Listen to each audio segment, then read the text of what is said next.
How's it going, everyone? Daxellz here, and today we are reacting to another internet historian video reacting to the story of Kony2012. Well, without further ado, let's get into it. And away we go. Oh, I couldn't even read that. That was so fast.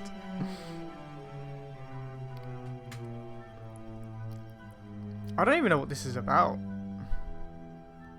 Kony2012 is the story of a man, Okay. Jason Russell, and his relentless quest to stop Ugandan warlord, Joseph Kony. Let's begin with the action start. Okay. On March 5th, 2012, a charity called Invisible Children published a high-production video called Kony2012. It was an awareness campaign seeking to mobilize action to capture or kill Ugandan warlord Joseph Kony. And the goal of the story was to make Kony famous. 30 minutes long, it really tried to pull at your heartstrings. At the end of my life, I want to say that the world we've left behind is one that Gavin can be proud of. A place that doesn't allow Joseph Konys and child soldiers. And little Gavin would have been proud, because it took off like no video on YouTube ever had. We wanted 500,000 views in the whole year of 2012. We got 500,000 views in the first 3 hours. It received 100 million views in the first 6 days, 1.4 million likes. Click that link in the description below. They clicked it so hard the website went down, and their email was so inundated that the service provider assumed it was an attack and temporarily pulled the plug. The Times named it the most viral video ever. It raised the charity over $20 million. People really went fucking bananas for this video and those Ugandan kids. 4 million hashtags. People changed their Facebook profiles, so you knew it was a big deal. A fan-made mobile game. I don't even remember about Joseph Kony? Yeah, but are you woke enough to get a tattoo? People were up for pretty much anything to stop Kony, as long as it didn't involve any practical action. 1 like equals 1 saved child. But who is Joseph Kony and what's all the fuss? Well, he's the leader of the Lord's Resistance Army, LRA. My God, you're greasy. And he really is one of the most evil people living today. Imagine the worst crime you can think of committing, and he'll have done it thousands of times over. Takes children, makes them kill their parents and eat their parents. The surviving girls will be kept as sex slaves, and the boys conscripted into the LRA as child soldiers. I know, it's kind of a bummer. It's all part of a civil conflict that's been going on for 30 years. We'll get into the details later, but for now, consider this our one-dimensional bad guy. And here's our protagonist, Jason Russell, the figurehead of Kony2012 and Invisible Children. He's a devout Christian, stereotypically Californian. I do consider myself a refined valley dude. But he has a bad boy side too. So it all starts in 2003 when, as a naive and aspiring filmmaker, he goes to Uganda with 2 friends in search of a story. While driving through a rural village, A car was shot in front of us by a rebel army who was led by a guy named Joseph Kony. they drive to a city for safety and find this. Turns out it's part of a nightly routine. Kids live in the villages, but commute to the city to sleep there to avoid being kidnapped in midnight raids by the LRA. Thousands and thousands of kids, without an adult in sight. Jason had found his story. And a cause. It must have made a real impression on him, because for the next 10 years he dedicated himself, almost exclusively, to trying to improve things in Uganda and stop Kony. Kony2012 was the culmination, but in the preceding years he tried a bunch of other schemes. This. The Bracelet Campaign. This. Twice daily broadcast about where the LRA is and where they're active. And this. Do what we always do. Dance. This is not real. This is all real. What? We're on a mission, put Uganda deep inside your mind. Oh no. Dance and make it sparkle and shine. What is this? We gotta shake it up, break it up, let the war without a gun. Naturally, questions have been raised about his sexual orientation. These other rumors too that you were gay. Yeah, I've heard those rumors. Yeah. My parents started a large children's theater organization, so I am Theatrical. theatrical. Yeah, okay, that makes sense. Straight men are allowed to enjoy musicals. It's current year. Back to Kony2012. So the video lays out a plan called Cover the Night. Here's what you do. Pay $30 for your super special Kony action kit. Whoa, that's nice. In the kit you'll find 5 items. Button, bracelet, stickers, shirt, and these posters. Then, on April 20th, in the dead of night, go out and vandalize your town with awareness. And wake up to hundreds of thousands of posters demanding justice on every corner. It was going to be amazing. Everyone was on board. The countdown to April 20th had begun, and all Jason and Co had to do was keep the momentum going and not fuck it up. Wait for it. Literally the next day. way to move the world to action. But this movie is not without critics. Critics say the film manipulates the facts. Simplifying the story. Oversimplifying a wildly complex The issue. message is too late. Joseph Kony and his forces have been significantly reduced. Pro-war activism. Utterly naive to By think next week, this will be a passing These fad. white Westerners sort of getting on a bandwagon, and actually they haven't got a clue what they're talking about. A day or two later, the heady excitement gave way to more down-to-earth analysis. Media commentators started making scathing critiques of the video, and testimony from Uganda wasn't entirely positive either. It's unfortunate that we can have people who are merchandising, but using people's problems. Then it got really serious. Teenage girls started weighing in. Kony, so I asked my mom, and my mom laughs and goes, "He died like 5 years ago." This is wrong, by the way, but it was seen by 4 million people. Wow. From a source of "my mum said it, so it must be true." Oh no. The term slacktivism started cropping up more and more. Legitimate questions were asked. How will the money donated be spent? That invisible children would send would have to go to the Ugandan military. Why did you put your son in the film? You know, why would you put your son in the film? You know, why did you put yourself in the film? It was questions about our sincerity. Why are they saying Kony is in Uganda when he's actually in the Central African Republic?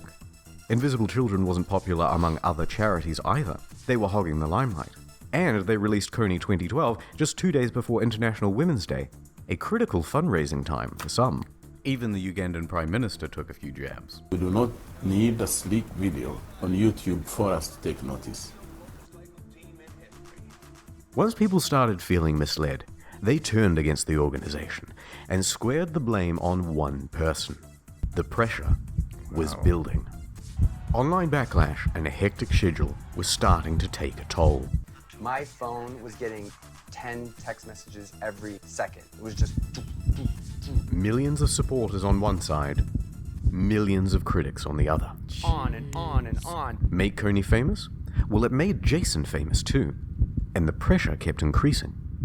He was flying all over the country to spread his message. Took the red eye to New York, landed at 5 in the morning. Working around the clock. On the Today Show, People Magazine, Reuters. By day 3, I was in LA doing interview after interview after interview. 17 interviews in 48 hours. Wow. So He was sleeping less and becoming more erratic. not being able to sleep, not being able to stop my racing mind. Criticism from every direction. This dude's gonna go nuts. You're the worst. You're terrible. And Kony's dead. They started saying the whole project was for his ego, or based on greed, and not just criticism, responsibility. How are you going to stop children from being murdered, Jason? You promised a solution, Jason. When are you going to deliver Kony? At the end of that day, my mind was exhausted. To release the pressure, he and his family tried to take a couple of days off by going to Palm Springs. But people recognized him there too, so they hid away in their hotel room with the curtains closed. Jason was starting to crack. Paranoia, delusions of grandeur. He went with his family to see the Lorax, and he thought the film was speaking to him directly. Voices in Jason's head told him that he needed to get to New York in the next 12 hours or Kony would win, whatever that meant. Then,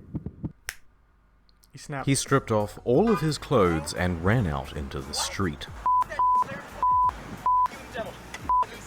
I was on a street in San Diego, totally naked and crazy out of my mind.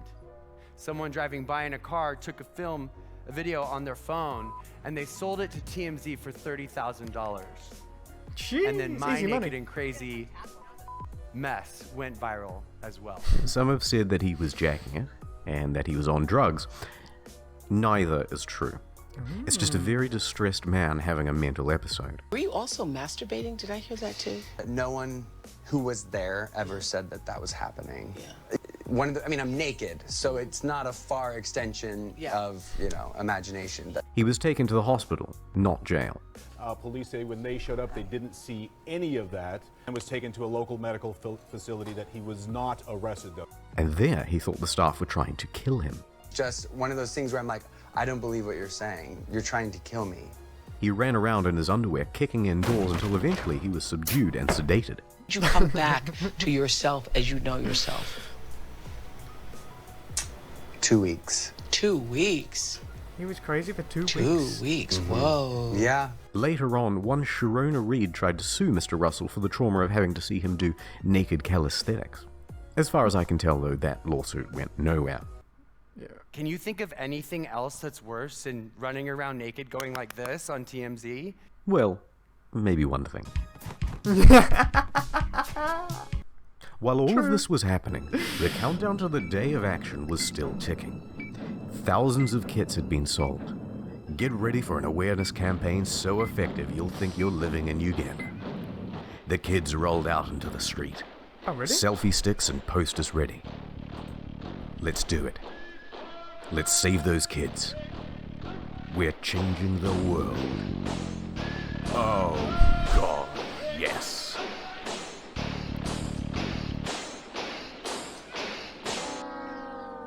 But it wasn't all well intended. Some took it as a chance to vandalize their neighborhood with impunity. The adults were left to clean up the mess. And despite the impression you might get from this fancy montage, the turnout was abysmal. Here are some figures. Toronto, 50,000 people registered. Real attendance? 50. Sydney, 18,000 people registered. Real attendance? 12. Montreal, 4,800 registered. Real attendance? 0. Instead, they cancelled their event and put up a post calling Invisible Children a fraud organization. This is what 4 million Kony hashtags gets you. Now, I bet you want to know where Invisible Children, Jason Russell, and Kony are now. Yes. But before I tell you that, I want to go on 2 quick tangents of things I found while researching. Okay. In the Kony2012 video, you'll see this guy, Luis Marino Ocampo, Chief Prosecutor for the International Criminal Court. This would be the organization that charges Kony if he was ever caught. Well, in 2017, a bunch of Louis' emails were leaked, and they detailed one hell of a caper to catch Kony and bring him to justice. I'm not making any of the following up, right? Here's the plan. Lure Kony out of the jungle with Brad Pitt and Angelina Jolie as bait. No Straight way. from a Hollywood movie. Angelina Jolie and Brad Pitt attempting to arrest an African warlord. So it would go, the A-list couple would fly to the edge of the jungle where Kony is hiding and call him up with an invitation to dinner. Are you serious? Kony, starstruck, would of course say yes. He'd show up, presumably bottle of wine in hand and ready to mingle. Then, imagine his shock. It was a trap all along. Special forces would pop out from behind the salad bar and get their guy. One idea appears to have been for Angelina Jolie to lure him to a private dinner where he would be arrested. It was a foolproof plan, but unfortunately, it was never realized. Once Miss Jolie stopped responding to Louis' weird emails, Ocampo approached George Clooney for use of his spy satellite. The chief prosecutor had also attempted to recruit George Clooney in a plot to fly spy satellites over Libya. Yes, that's correct. George Clooney partnered with a satellite company to spy on al-Bashir of Sudan. Okie doke. Anyway, he responded that the satellite wasn't powerful enough. So then Ocampo moved on to his backup date, Sean Penn, whom he invited to the UN security meeting in South Sudan. What? And there were some people having fun with Kony2012 as well. Turns out Kony looks a lot like Carl Weathers in the movie Predator. Oh my god. So an idea was formed. Take this screenshot from Predator, Oh no. post it on Facebook, and say how great he is without mentioning the name. Oh Then no. wait for some slacktivists to immediately assume it's Joseph Kony. Then you call them racist. It was good for a few minutes of fun. Then they tried it on the official meetup pages. Promptly deleted. And we're back. So get a load of this total car crash, dumpster fire, shitstorm, diaper hurricane, am I right, guys? So where did he go? Well, no. Despite all the mishaps and poor turnout, Kony2012 was a massive success. The goal was to make an obscure warlord in rural Uganda a household name. And they succeeded. A reach in the hundreds of millions on a budget of about $1.5 million. Any marketing agency would kill for that. In fact, 7 years later, you probably clicked on this video because you have some vague notion of Kony and that video already. Now, let me give you a very brief rundown on where everyone is, then let's get out of here. Invisible Children. Outside of long-term and small-scale projects, they've largely ceased operations. Joseph Kony. He's still out there, but his army is shrinking and splintering. He is effectively in hibernation. And Jason Russell. He's no longer with Invisible Children. He's also been breakdown free since 2012, but he's still doing the activism thing. Look, I've had to gloss over so many details in this video, and there are so many more questions to be answered, but I don't want this video to be an hour long or to take 2 months more to make, so I'm going to round this one off with a Q&A on the second channel. What about that $20 million they raised? Why didn't the US military or the Ugandan military ever just bomb the shit out of Kony? What did Kony have to say about the video? All of these questions, and a ton more, plus any questions you may have of your own. Uganda want to see it. Boo. Oh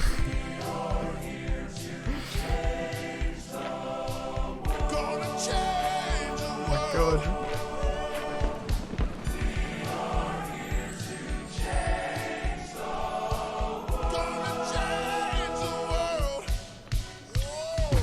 Remember Ugandan Knuckles? Oh my god. Oh my god. Wow. Wow. Okay everyone, that is the end of the video. If you enjoyed that video, make sure you check out the original. I'll leave a link in the description down below so you can check it out for yourselves. If you enjoyed this video though, hit the thumbs up, comment what you'd like me to react to next, subscribe if you're new or you just haven't yet. I will see you in the next video. Laters!